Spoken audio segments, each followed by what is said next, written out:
اشتاقت عيناي شوقا ولطيبة ذرفت عشقا فأتيت إلى حبيبي فاهدأ يا قلب ورفقا صلي على محمد السلام عليك يا رسول الله السلام عليك يا حبيبي يا نبي الله السلام عليك يا رسول الله السلام عليك يا حبيبي يا نبي الله يا رسول الله.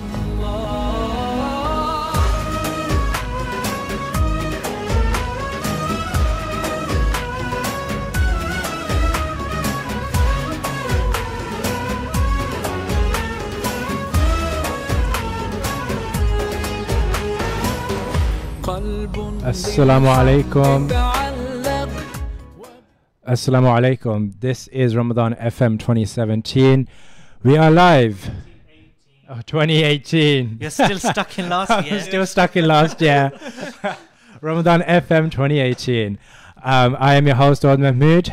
We are today discussing, is there a place for feminism in Islam? A very, very controversial topic. A very highly controversial topic.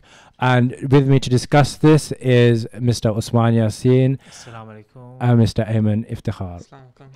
And so today in the show, we'll be discussing a lot of things. First, we'll look at what feminism is. And then we'll look at, is Islam really feminist? And what role does feminism play in Islam? What do modern feminists really want? And something that Usman is very... He loves this a lot, but men and women are equal according to him. So we're going to have that discussion. Please don't forget you can call into the studio. The number is 0333 011 6786. That's 0333 011 6786. So, and you can also email us in at info@ramadanfm2018.com or tweet us at ramadanfm2018. So that's not that too hard to remember. We're also live on Facebook, YouTube, and pretty much all the social media channels. So let's get straight in. What is feminism? Well, feminism is... It's been around in the modern times since the 70s, even before that in the 60s.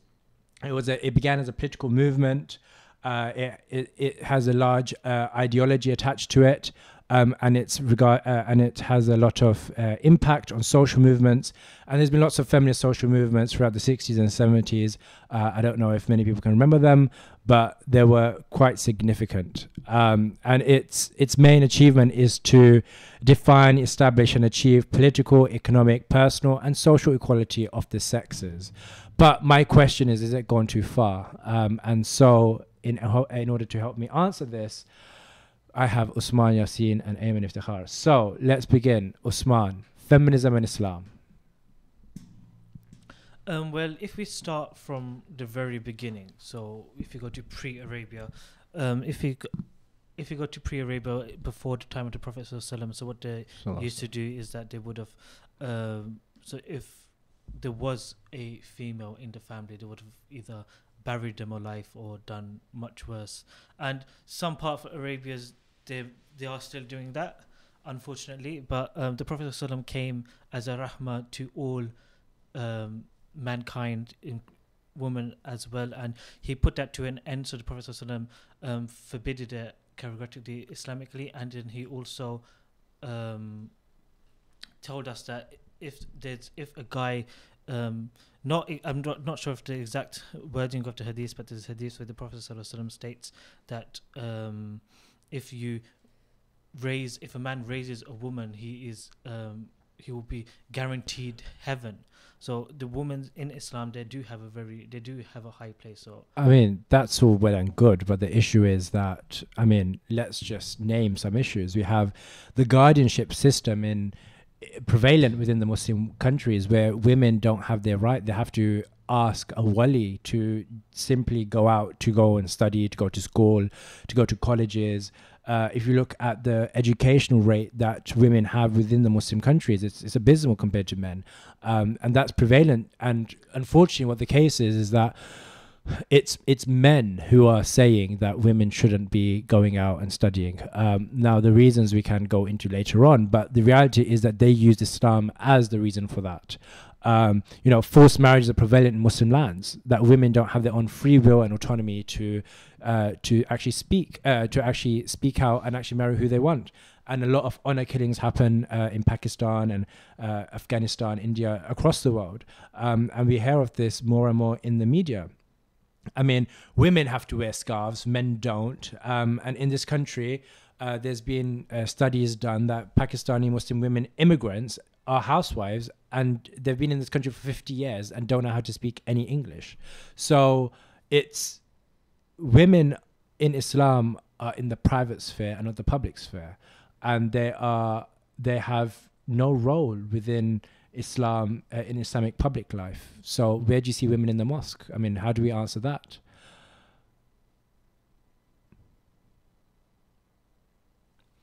Well, when you talk about things back into the education you mentioned, it's more of a cultural thing rather than a religion thing.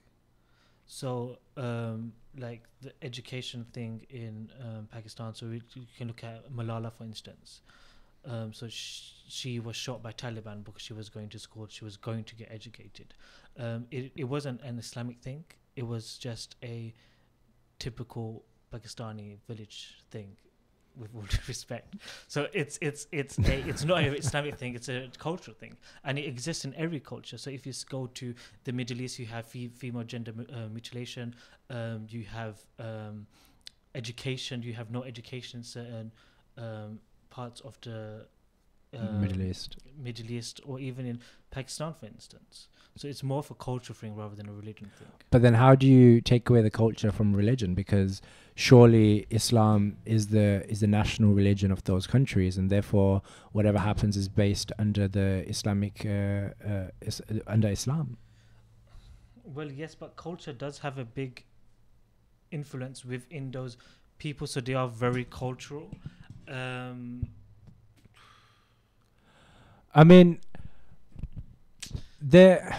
If we look at this, and I'm going to play the devil's advocate here, which I have been. So let's change what my circumstances and in the scenario which I'm talking of. But I mean, when the verses came, "Iqra bismi rabbika alladhi khalaq, a'udhu billahi minash shaitanir rajim, Iqra bismi rabbika alladhi khalaq," that read is a first word. There was no stipulation that it should be with just men that are reading. It's women are allowed to read as well. Women are allowed to study as well. And women played a prevalent role within the prophetic society within Medina. When the Muslims went and became the head of the polity, the Prophet ﷺ was the leader of Medina, and then therefore when the Medina expanded, he was the leader of those territories as well. During his lifetime, women played a prevalent role. So it's interesting to see that from the space of where we have Hazrat Aisha radiallahu anha, who in one go was teaching 10,000 sahabi, men. We have women now in our world, in our time, who are completely degraded and they're not part of the political sphere. So let's tune in and let's come back. I want to know your opinions. Please tweet us at Ramadan FM 2018. You can comment down below on our Facebook Live, YouTube Live feeds. We are checking them out. You can also call in the studio. We're looking forward to your call. 0333 011 6786. That's 0333 011 6786.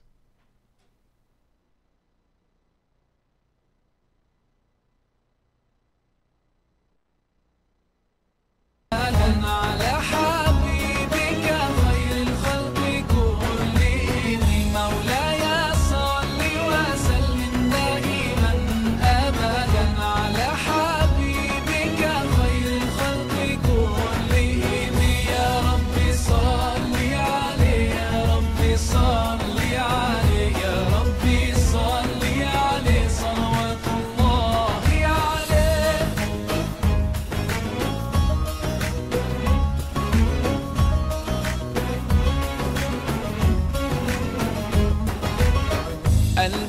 كطلعته وجه جميل، والشمس كبسمته ظل ظليل. هو عبد الله سيد الخلق ومصطفاه، وحبيب الله خير مبعوث بوحي الله. مولاي صل وسلم دائما أبدا على حبيبك خير الخلق كلهم. مولاي صل وسلم دائما أبدا على حبيبك خير الخلق كلهم. يا رب صل عليه، يا رب صل عليه، يا رب صل عليه صلوات الله عليه.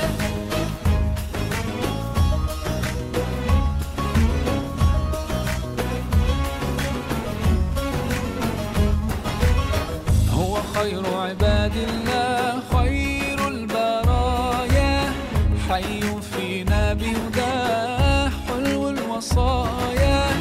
نسألك الله أن تجمعنا يوما برسول الله، من كوثره يروينا فتقبل يا رباه. مولاي صل وسلم دائما أبدا على حبيبك خير الخلق كلهم. مولاي صل وسلم دائما أبدا على حبيبك خير الخلق كلهم. يا رب صل عليه، يا رب صل عليه، يا رب صل عليه صلوات الله عليه.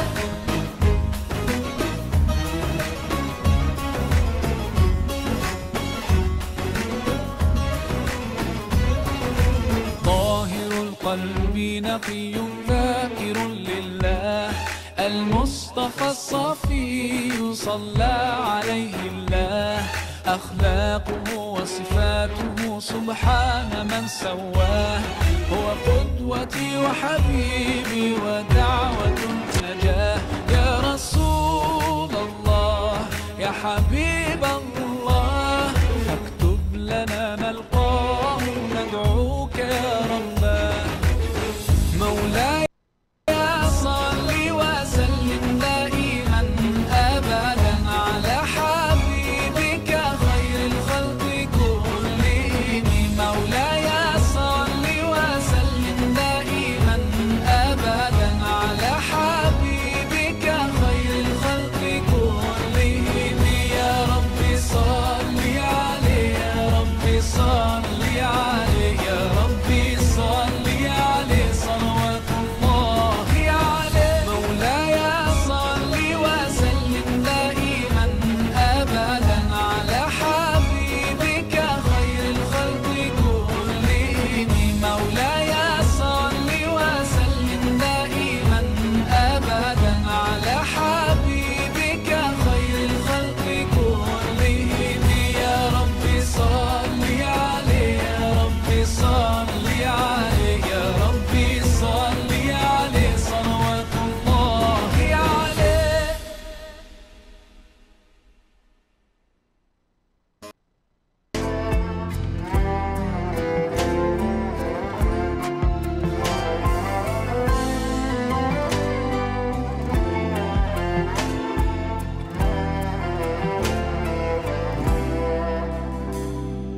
بك ملهمي يشدو فمي، والشوق يجري في دمي، وإليك دوما أنتمي يا سيدي يا محمد.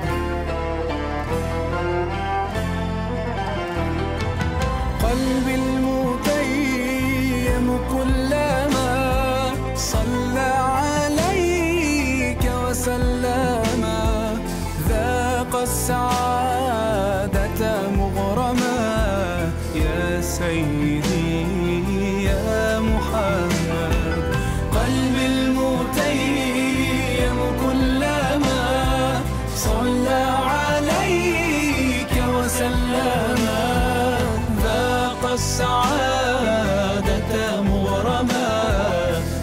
سيدي يا محمد.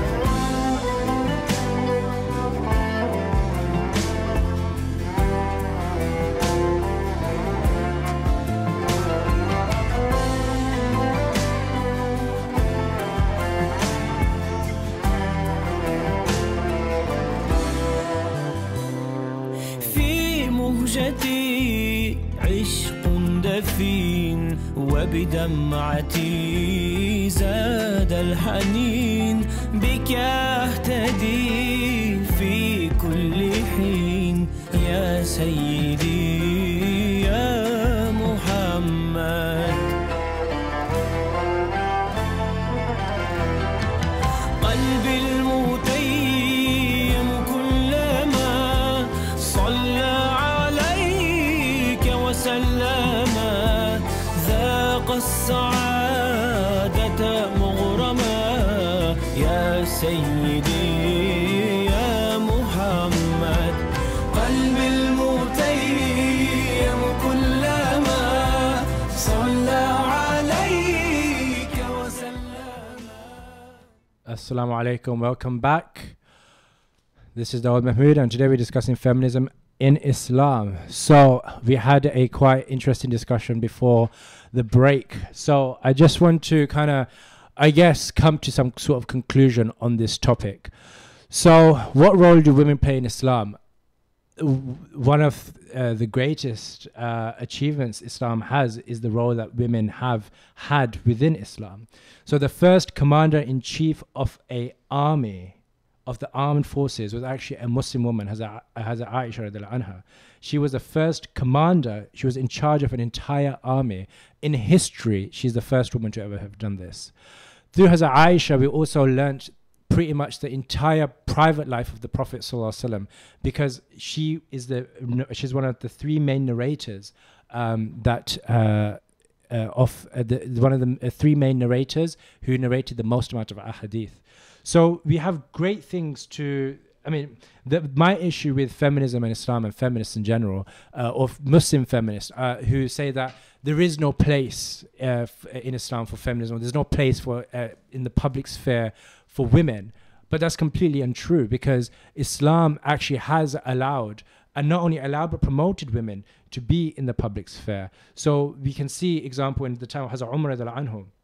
He actually had the head of the police, or one of the people who policed the market, was actually an old lady who used to have a stick with her, and she used to threaten literally people who used to be doing who used to try to cheat people. So she used to threaten some marketers, people in the market who used to try to take out more money from the buyers. So that was the role, that even there was a police woman in the police force of Hazrat Umar radiallahu anhu during his reign. We've had there's so much that Muslim women have done for us. So example, the Hanafis are named after Imam Abu Hanifa, obviously, but that's not his actual real name. The reason why he took Abu Hanifa is a name of his daughter, so he's the father of Hanifa, and it was because when there was this is the story, that when someone came to his door to ask for a fatwa, and he didn't actually have an answer for that, and his daughter called him back and said that I have the answer for that. And he goes that, okay, but she said that it will cost you. He said what do you want me to do? He said that I want you to take my name. So use my, so in the Arab society, they use nicknames. So it's Abu Hanifa, Abu Huraira, the father of cats. So it's Abu Ibn Abi. They use those type of titles. And so because she gave the answer to that certain circumstance, I can't remember the fatwa that she provided, he then took her name. And that's so powerful that roughly 60% of all Muslims in the world are Hanafi. And of that 60, and everyone is using that, is using the name of a woman to actually promote their madhab. So it's very interesting when Muslim feminists say that there's no position for women in Islam, when in fact the Muslim entire Muslim society has been littered, literally it's covered with Muslim women. I mean, there's more Muslim muhaddithat. There's a person doing a research in Cambridge or Oxford who found 10,000 female Muslim muhaddithat. So people who narrate a hadith. He's found 10,000, and he goes, he's just only begun surfacing it, and he's been doing his PhD research for 10 years, and he's found 10,000. So you can imagine what he's going to do now. And that was, I think, about 5-10 years ago. That was what he said. So I can't imagine how many numbers he has now. Imam Abu Hanifa, Imam Bukhari, whose main book we follow, the Sahih Bukhari, well, the main six Sahih Sittah, his teachers within his lineage, there's so many female muhaddithat that he learnt from. So it's very interesting to say that there is no place for Islam and women. Now the discussion is that we live in the modern world now. What place does feminism in the modern world in Islam play? And that's where the real debate is. And I think that's where feminists really confuse everything. So that's where they say there's no place for Muslim women in public life, because they look at the public life of today and never realize that the public life of the Prophet ﷺ in the time of the companions or the Khulafa Rashidun and the rightly guided caliphs, that there was always a place for women at that time. So we're going to go back to another short break, and inshallah we'll come back and we'll be discussing the equality of men and women in the modern times. So if you have any questions, any queries, any comments, please call on 0333 011 6786. That's 0333 011 6786. You can also catch us on @Ramadan FM 2018. You can tweet us. You can catch us on Facebook Live and YouTube Live. So please tune in. Jazakallah khair. من أمتي فمحمدنا هو سيدنا فالعز لنا لإجابته فمحمدنا هو سيدنا فالعز لنا لإجابته الصبح بدا الصبح بدا الصبح بدا من طلعته الصبح بدا الصبح بدا الصبح بدا من طلعته فمحمدنا هو سيدنا فالعز لنا لإجابته فمحمدنا هو سيدنا فالعز لنا.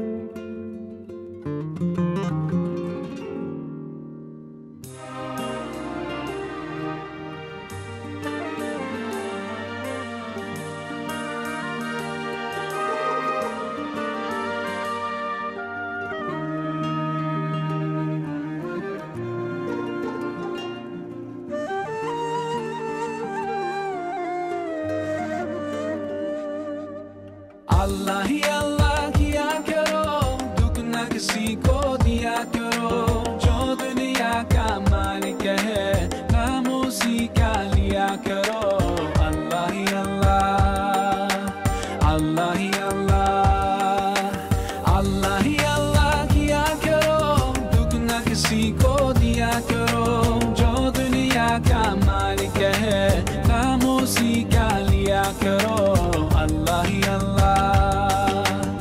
Allah hi Allah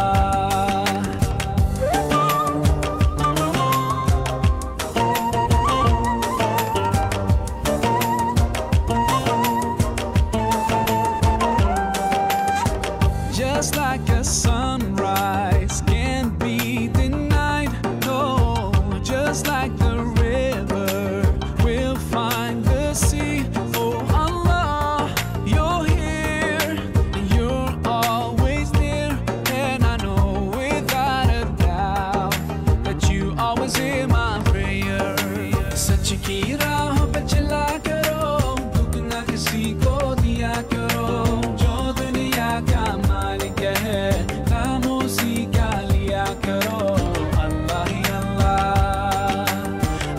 ही अल्लाह अल्लाह ही अल्लाह किया करो दुख न किसी को दिया करो जो दुनिया का मालिक है खामोशी का लिया करो अल्लाह ही अल्लाह अल्लाह ही अल्लाह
करो जो दुनिया का मालिक है खामोशी का लिया करो अल्लाह ही अल्लाह अल्लाह ही अल्लाह अल्लाह ही अल्लाह किया करो दुख न किसी को दिया करो जो दुनिया का मालिक है खामोशी का लिया करो अल्लाह ही अल्लाह अल्लाह ही अल्लाह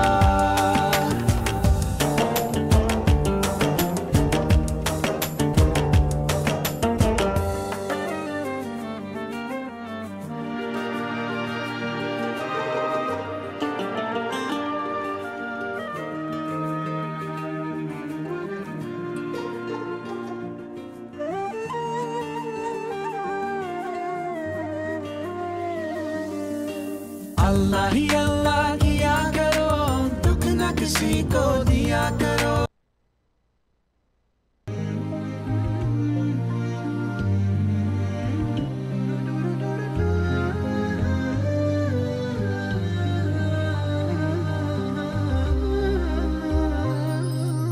طفل تسابقت الهموم إليه تجري دموع اليتم في خديه تتلعثم الكلمات في فمه وترى حياة البؤس في عينيه آلم وفقر حاله ودموع ظمأ وجوع قلبه موجوع من ذا يضيء له الحياة شموع من ذا يواسي ومن يؤويه كن بلسما يمحو الأنين وسعادة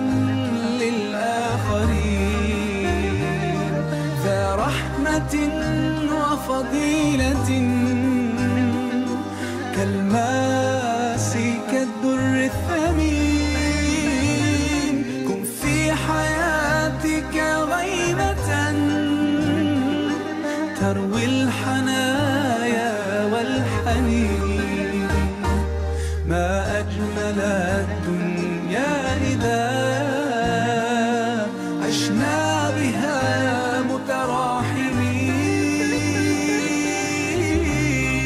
متراحمين وهنا احتوته قلوب من تهواه فعل الجميل وزادها التقوى جعلت له في حضنها مأواه قلبا رحيما كي يحن عليها وبلحظة عاد الحنان إليه وتفجر الإحساس بين يديه حتى رأينا نور بسمته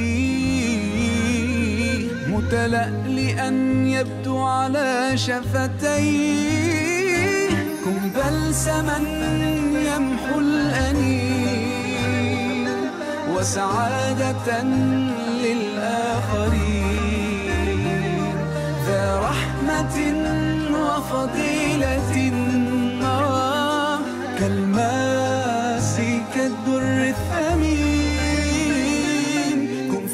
حياتك غيمة تروي الحنايا والحنين. Assalamu alaikum. This is Ramadan FM 2018. Got the year right now. So welcome back. We're having a discussion feminism and Islam, and now we moved on to the role of men and women in current society. As everyone knows, the ongoing debate, the Me Too movement. We're having debates about Equal Pay Act. We're having debates about the fact that there should be more women in politics. There should be more women in the public life, whereas that's not the case within the UK. Whereas in the Scandinavian countries, it's a 45-55% ratio of women as MPs compared to men. So they get in there to equality. But the question is, the overarching question is, are men and women equal? Because obviously within the Quran, within the Islamic tradition, there's a particular opinion of that. And within, obviously, we're going to have some opinions of what Usman and Ayman will be what they have to say. If you have anything to say, please call on 0333011678. We want to hear your opinions, or tweet us at Ramadan FM 2018. You can also comment down below on Facebook Live, YouTube Live, and the rest. So, are men and women equal, Usman? Well, in today's society, are men and women equal? Well, we can look at one certain thing is a pay gap. So there is a humongous pay gap in today's society, especially in the UK. We're not humongous, but there is still a pay gap. So if a lady's the BBC anchorman, she was paid like what, 500k, and the other ones were paid 1.5 million pounds or something like that, and she'd resign for that. So there is a massive pay gap. There is a massive pay gap, but for day-to-day jobs, there isn't a humongous, a huge difference. But there is still a difference. That's the main point. So if the ladies are going to be doing the same job, spending the same amount of time doing the work, why are they getting paid less? We got a caller on the line. We got a caller panicking. We got a caller on the line. Welcome, caller. Please tell us your name. Assalamu alaikum. I'm Tanzila. Wa alaikum assalam, Tanzila. Welcome to the show. Thank you very much. I'm just calling in regards to your topic, feminism. Now, obviously, it's a really, really juicy topic, and I'm so glad that you guys are addressing this. I tuned in a little while ago, so I'm not completely sure what you said earlier in the show, but yeah, I just wanted to, give a little bit of my input, if that's okay. Yes, please give us your input. Let us know what you think. Okay, so I think Islamically, women have very good rights, like the rights that were given to women in Islam. I don't think that, although that, there's such, women are regarded in such a high manner, I don't think those rights are actually implemented by Muslims themselves.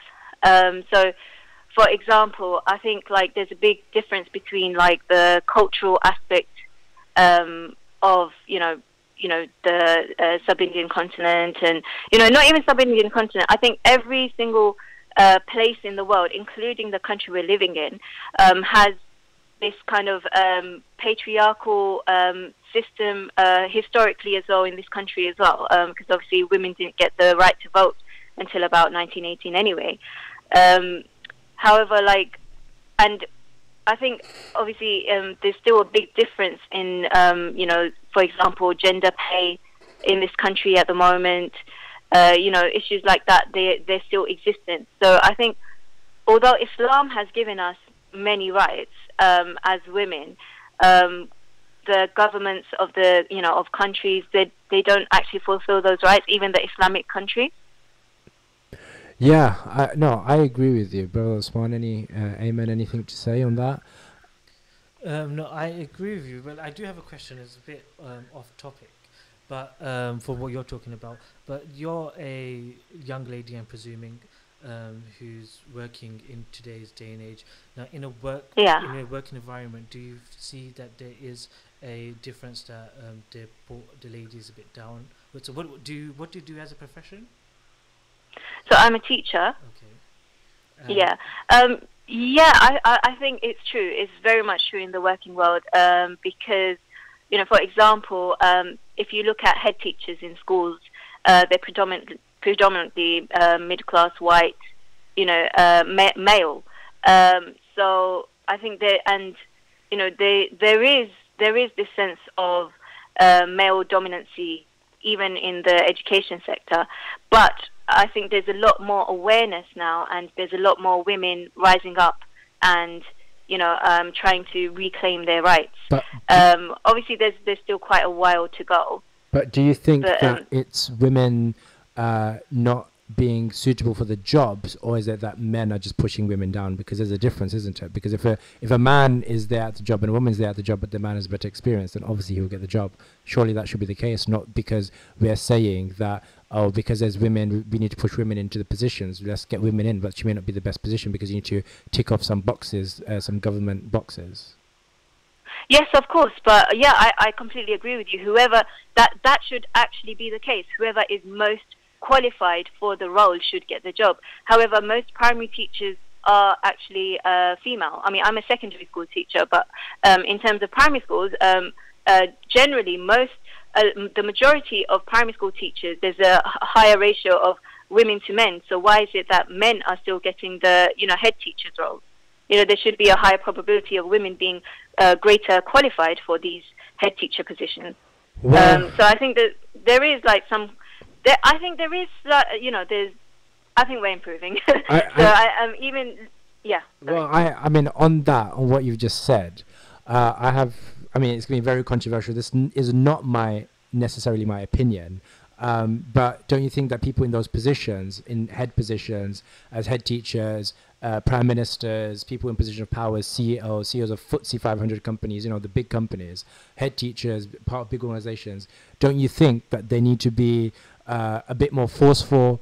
And according to the 5 personality theory, women are more agreeable than men, and men are more disagreeable, and therefore that for those positions you need people to be disagreeable, and overall women are not really that disagreeable. So therefore, when you want to push things through, you want to get things done quickly, you need to make those hard decisions. What that theory essentially says is that women can't really, they overall wouldn't really go forward with that. Well, to those people, I would say, no, that's not true. I think it's it's a case-to-case, scenario. So I don't think we can put people in boxes and define, a whole group of gender as one personality and another whole group of gender as a different personality. I think there are traits, I agree with you, but I think as you said earlier, we do need to look at the individuals and the individual skills and capabilities and qualifications. And I think, there's a lot of male, men out there who are not able to make abrupt and harsh decisions, and there's a lot of women who are able to. So I think it's just by individual cases, to be honest. Okay, Ayman, Usman, anything to add? It's absolutely spot on. One last thing is that who would be your role model, so a woman role model in Islam for you? My woman role model is Hazrat Khadija radiallahu anha, because she's amazing. If you read her story and her life, she was a working woman. She had her own business. The Prophet Muhammad sallallahu alaihi wasallam was her employee. So he worked for her.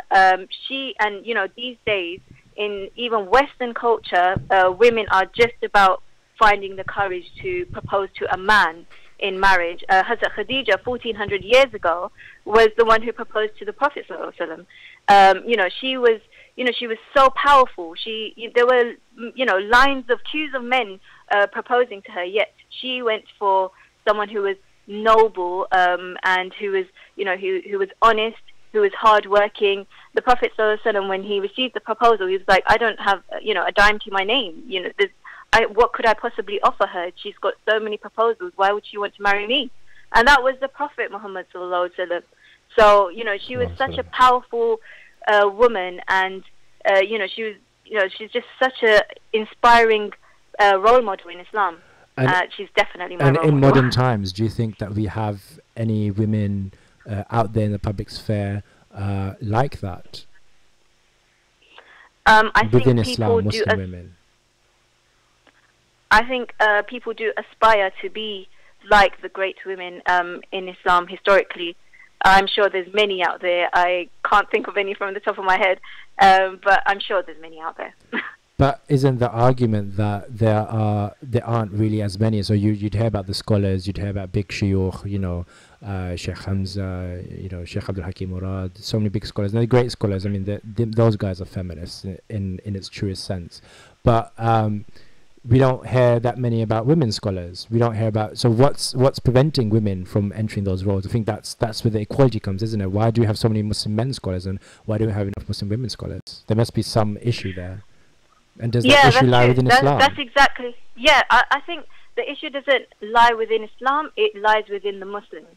And I think that's the point that I was trying to make earlier. That if you look at all the mosques, it is the men who are in charge, who make the decisions, who do, like they have this role, and women are, allowed to participate. They're invited to participate. It's never the case of like men and women working together equally. And I think that just comes mainly in the culture that we've kind of portrayed in Islam rather than Islam as the religion. So I think it's the Muslims that are damaging the role of women in Islam. Islam has given, such a high status to women. Thank you very much for that. One last way, would you give?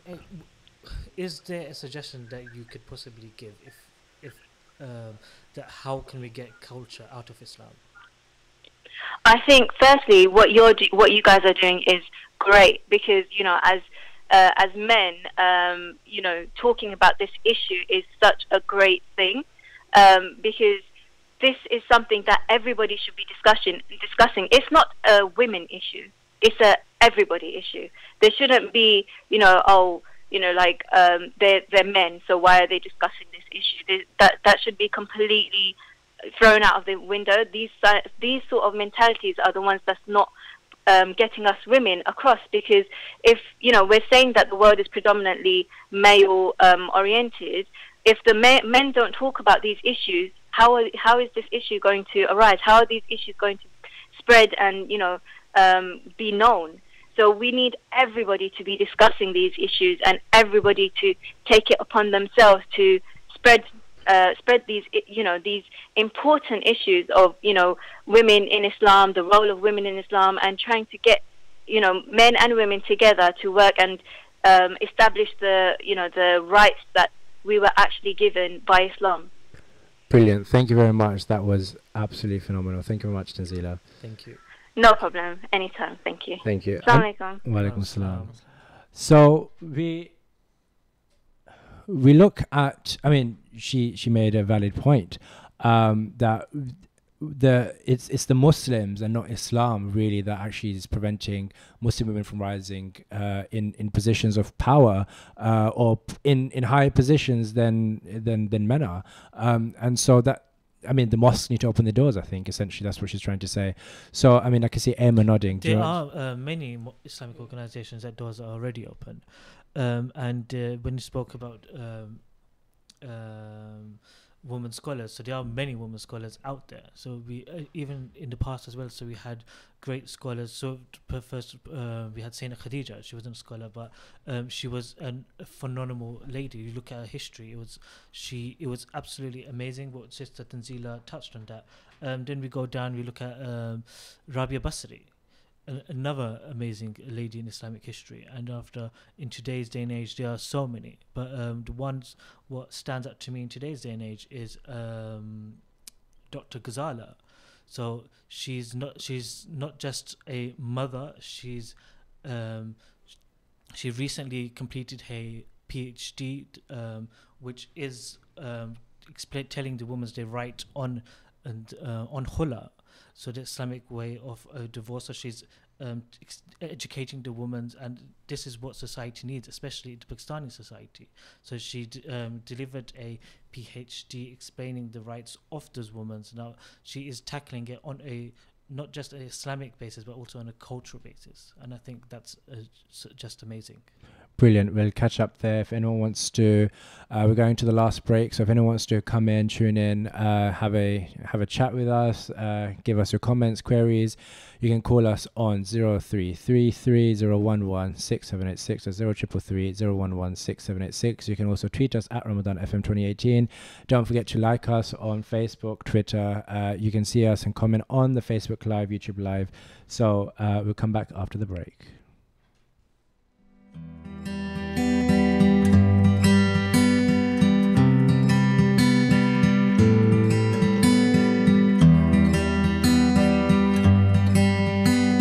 Close my eyes tonight, my conscience by my side. It's hard to live this life when truth begins with a lie. So I won't sleep, I will stay awake, 'cause if I dream,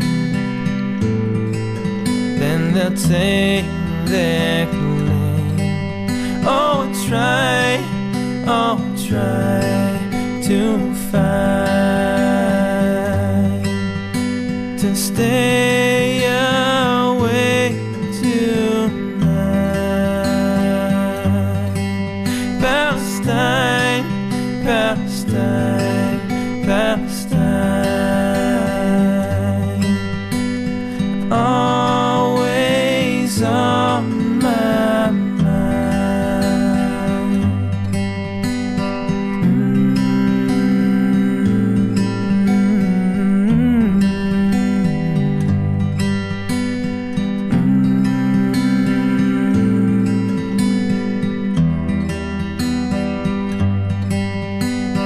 Truth is where desire ends, a meaning to an end. I search myself all the time to change what's in my mind. So I won't sleep, I will stay awake, 'cause if I dream, then they'll take their claim. Oh, try to find, to stay awake tonight. Palestine, Palestine, Palestine, always on my mind. I can't find peace 'cause it's hard to release what we've done, what we could be if we'd only see what we've become. It's unbelievable, it's undeniable. I won't free, won't sleep, won't dream, won't eat, won't breathe. I won't give in to what's building inside me.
every day we tell each other that this day will be the last, and tomorrow we all can go home free, and all this will find.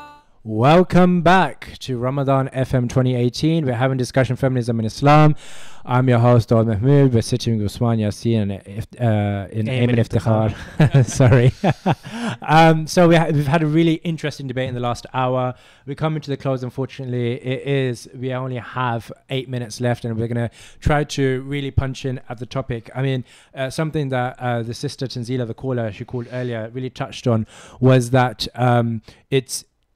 people could say there's no women here having this discussion. You're talking about women and Islam. Well, actually, this discussion is for everyone, because if women can talk about men in Islam, then why can't men talk about women in Islam? So it has to be that equality, and I can see my co-hosts they are nodding their heads. So what we really need to look at is, can we get more Muslim women into the Muslim public life? That doesn't have to mean that they're going out and becoming MPs and go to them, like Naz Shah and so many of the MPs are doing that. We've got a new Muslim mayor from in Newham. So, respect to those women and those Muslim women who are actually going out of their, it's not an easy world. It's a harsh world that they're in. There's so much xenophobia, so much Islamophobia, and they're there and they're at the front line of that, and respect to them. And we should be respecting them for this. Unfortunately, some men don't really do that, and that's unfortunate. But how can we get more Muslim women into the public sphere, whether that's mosques, communities, whatever that is? So over to you guys.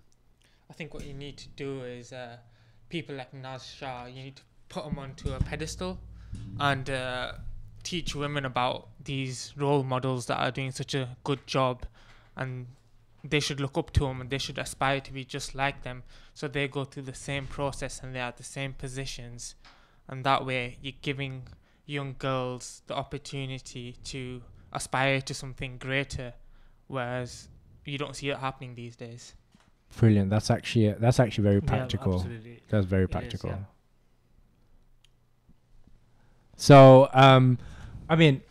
in the mosques, we're quite fortunate to be part of a mosque, Minhaj Quran International, which is an international organization, but we're based in London, Romford Road, in London, and we're based all around the UK in 14 centres. But women, and in those, women have an equal say, equal right, and full. There's usually more women than there are men in our committee meetings, but unfortunately that's not the case in all mosques. So how do we open up all the mosques? Because as they say in Punjabi, chaudhriyan, and you have all these men who old men, particularly retired old men who have the hegemony of the mosque. How do we get them to open up and allow not only women in but also young men in, because the young men don't have a voice in those mosques either? Well, one way is to the leader of the mosque, so the imam of the mosque, they will have to put the foot down and says, we need. But what if they don't want to? What if they don't want women in their realm? That's where we can discuss that. That's where the power sits. That's for them, is their power. Well, it needs to happen, either whether they want to or not want to. It needs to happen. It needs to happen for the sake of the future, not just. So it needs to happen. So we need the ladies. They need to get up and say that we want to say. It's not the mosque for the men. It's the mosque for the community. It's the community are the young people, the young sisters, the ladies, the men. The community is everyone. It's not a men-led or run mosque. It's everyone's mosque. So everyone should have a say for the mosque. And another way we could do it might be a bit harsh, but these old men need to retire. Simple as. They just need to retire, and they need to let some young blood come into it. Exactly. I just want to finish. Thank you guys very much for coming. We've had an interesting debate. We discussed feminism in Islam. We discussed the role of women in Islam. We've discussed how women should be, like Hazrat Khadija, being in the public sphere. Hazrat Khadija was a business owner. She actually employed the Prophet ﷺ. The Prophet ﷺ was her employee. So, and there's no disrespect in that. It's a reality and it's the truth. And in fact, there is that respect and love. Yep. When the Prophet ﷺ Prophet when he came from the cave of Hira, he said, Zammiluni, Zammiluni, like cover me, protect me. And who did he say that to? It was Khadija. There's no one else there. So, you know, there is that that greatness that of the women, and women are held at such high levels. Like there's only has a Maryam, you know, she has an entire chapter in the Quran around her, and you know that's such a beautiful thing. I mean, we could go on forever and ever, but I just want to give a shout out to all those Muslim women who are out there at the front line. You have unfortunately we have bigotry within the Muslims, bigotry everywhere, and you know, and I'm sure they face this, like Naz Shah, you know, the new mayor of Newham, I just forgot her name. We have people like Baroness Wasi, Baroness Uddin. We have people like the Pearls of Islam, Sister Rabia, Sister Sakina. You know, there's so many great Muslims. Sister Rabia and Sakina, they will be on the radio. Oh, brilliant! Yep. So they'll be on the radio. So tune in for that. You know, women are at the forefront of the battle of Islam, and what I mean by battle is that they actually represent Islam. Why? Because whether they wear the scarves or not the scarves, they, alhamdulillah, no matter what women we have in the public sphere, they're always representing Islam at the best way that they can, and we should respect them for that, and pray to God that they can, this hardship that they're in, if they are in any hardship, that they can overcome this and continue to represent Islam. Because to be honest, they make more effect on non-Muslims and also Muslims than actually Muslim men could, and so that's the true reality. So I just like to say thank you for tuning in to our show. This it's been a great 1 hour. I'll be here every Friday 4 to 5 discussing different topics. Hopefully veganism in Islam, that would be a great topic to have. Some vegans, pro-meat eaters, a fatwa from a mufti, which we've already gotten, and also some medical advice from doctors. We're also looking at medicine in Islam, and actually can we use alcohol within medicine, or can we take pig protein? You know, when people have heart attacks, they have pig protein pumped straight into their hearts. So are these things allowed? Or vaccinations that have lots of alcohol within them, or lots of cold medicine. So let's tune in for that 4 to 5, and you know where we are, RamadanFM2018.com. We're on Facebook Live, YouTube Live. We're on all the social medias. You can tune in. You can also call in 0333 0116786. You can also tweet us at RamadanFM2018, and we are sure to get back. Thank you very much. And Assalamu alaikum. Wa alaikum salam.